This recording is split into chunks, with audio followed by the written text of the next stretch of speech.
বেঈমান নাস্তিকরা হোলি খেলা খেলছে। আজকে মুসলমানদেরকে দুনিয়া থেকে বিদায় করে দেবার জন্য বিভিন্নভাবে ষড়যন্ত্র করছে। ওই প্রথম আমাদের কেবলা মসজিদুল আকসাকে দখল করে ইহুদি নাসারারা দীর্ঘদিন ধরে মুসলমানদেরকে আক্রমণ করছে। এমনকি মুসলমানেরা ইমানের বলে বলিয়ান হয়ে ফিলিস্তিনের পবিত্র ভূমিকে বেঈমানদের দখলে যেতে দিচ্ছে না, জীবন দিচ্ছে মুসলমান। কিন্তু ফিলিস্তিনকে মুসলমান ওই বেঈমান ইসরায়েলদের দখলে নিতে দিচ্ছে না। এর ভূমিকায় গাজার মুসলমানদের উপরে রোজার ভিতরে আমরা শান্তিপ্রিয় মুসলিম দেশে রোজা রাখছি, কিন্তু আমার ভাইয়েরা ওই গাজার মুসলমানেরা শান্তিপ্রিয়ভাবে রোজা রাখতে পারেনি। বুলেটের আক্রান্তে রক্তে রক্তাক্ত হয়ে ওই গাজার মুসলমানেরা রোজা রেখেছে, ঈদ পালন করেছে। ধ্বংস স্তূপের উপরে দাঁড়িয়ে তারা ঈদের নামাজ আদায় করেছে। সন্তানগুলোকে তারা বুকের ভিতরে নিয়ে জানাজা করেছে। ছোট্ট আমার ভাইয়েরা, ওই গাজার মুসলমানদের বিজ্ঞপ্তিতে এসেছে, ছোট্ট একটা বাচ্চা বলছে আপনারা 5 বার নামাজ আদায় করেন, কিন্তু আমরা 6 বার নামাজ আদায় করি। আমরা 5 বার ফরজ নামাজ আদায় করি, আর একবার আমরা জানাজার নামাজে দাঁড়িয়ে আমাদের ভাই বোনদেরকে বিদায় দেই। ছোট্ট ছোট্ট বাচ্চাদেরকে ওরা পাখির মতো মেরে আমার ভাইয়েরা ওই গাজায় মুসলমান শূন্য করেছে। মসজিদুল আকসাকে ওই বেঈমানেরা ধ্বংসস্তূপ করে দিয়েছে।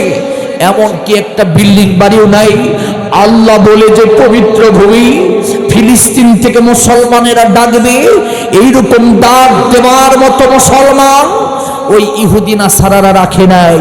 আমার ভাইয়েরা, তারা ওই ফিলিস্তিনের গাজার ভূমি ছেড়ে অন্য ভূমিতে গিয়ে আল্লাহর কাছে বলছে, আল্লাহ মাতা নাসরুল্লাহ, আল্লাহ তোমার সাহায্য কত দূর। আল্লাহ পাক এই ইসরায়েলের বেঈমানদেরকে আল্লাহ সাইজ করার জন্য আল্লাহর পক্ষ থেকে আযাব এসেছে। আগুন দিয়ে দাও দাও করে তাদের ভূমি জ্বলতে শুরু করেছে। এই পর্যন্ত, এখন পর্যন্ত ওই ইসরায়েলের বেঈমানদের এই আগুন এখনো নিভেনি। আল্লাহর মার, দুনিয়ার বার, আল্লাহ কাউকে ধরে না, ধরলে কিন্তু আল্লাহ ছাড়েন। জোরে বলেন ছাড়েন। তার বাস্তব প্রমাণ দেখিয়ে দিয়েছে। আমরা আল্লাহর কাছে দোয়া করছি, আল্লাহ মুসলমানদের পরীক্ষার কথা নিবে। ওই কাশ্মীরের মুসলমানদেরকে আমার ভাইয়েরা ভারতের হাইনা বেঈমানেরা মারছে, পাখির মতো হত্যা করছে। ভারতের বুকে মুসলমানদেরকে বের হতে দিচ্ছে না। মুসলমান যেখানে বের হচ্ছে ওই ভারতের বেঈমানেরা সেখানেই মারধর করছে, অপমানিত করছে। ওয়াকফ আইনকে বাতিল ঘোষণা করে তারা মুসলমানদের মসজিদগুলো ভেঙে দিয়া মন্দির তৈরি করার পায়তারা চালিয়েছে। আমার ভাইয়েরা, শত শত বছরের পুরাতন মসজিদ বাবরি মসজিদকে ভেঙে টুকরা টুকরা করে দিয়ে মুসলমানদের কলিজার ভিতরে আগুন জ্বালিয়ে শান্তপ্রিয় মুসলমানকে ওই ভারতের বেঈমানেরা উস্কে দিয়ে মুসলমানদেরকে তারা মারছে।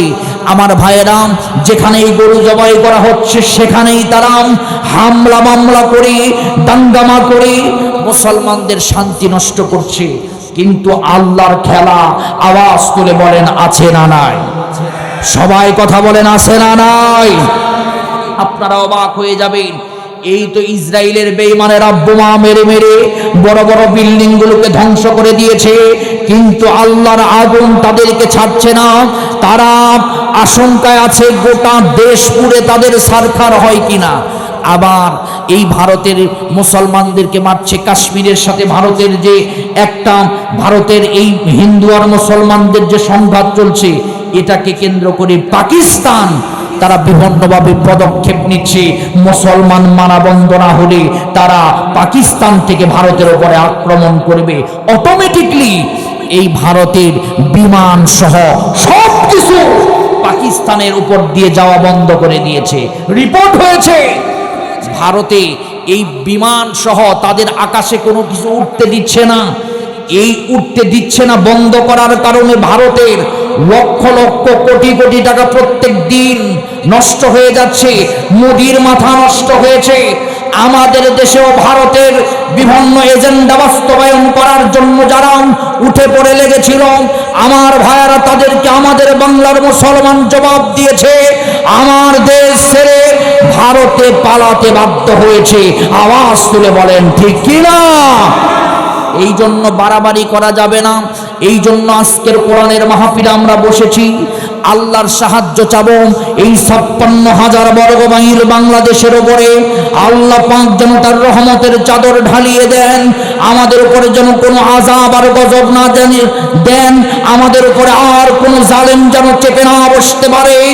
আমরা সচেতন থাকব, আল্লাহর সাহায্যতে আমরা একতাবদ্ধভাবে সামনের দিকে এগিয়ে যাব। কোনো জালিমকে মুসলমান সহ্য করবে না, কোনো হাজ্য মাতঙ্গবা চাঁদাবাজির বিরুদ্ধে মুসলমান, চাঁদার পক্ষে মুসলমান নয়। আওয়াজ তুলে বলেন ঠিক কি না? এই জন্য আমার দুইটা কথা আমার আলোচনার প্রারম্ভে আমি বলে নিলাম। এক নাম্বার কথা হচ্ছে আমাদেরকে মানতে হবে আল্লাহর কোরআন। কোরআন ছাড়া অন্য কোনো তন্ত্র মন্ত্রে এই দেশে এই পৃথিবীতে কোনোদিন শান্তি আসবে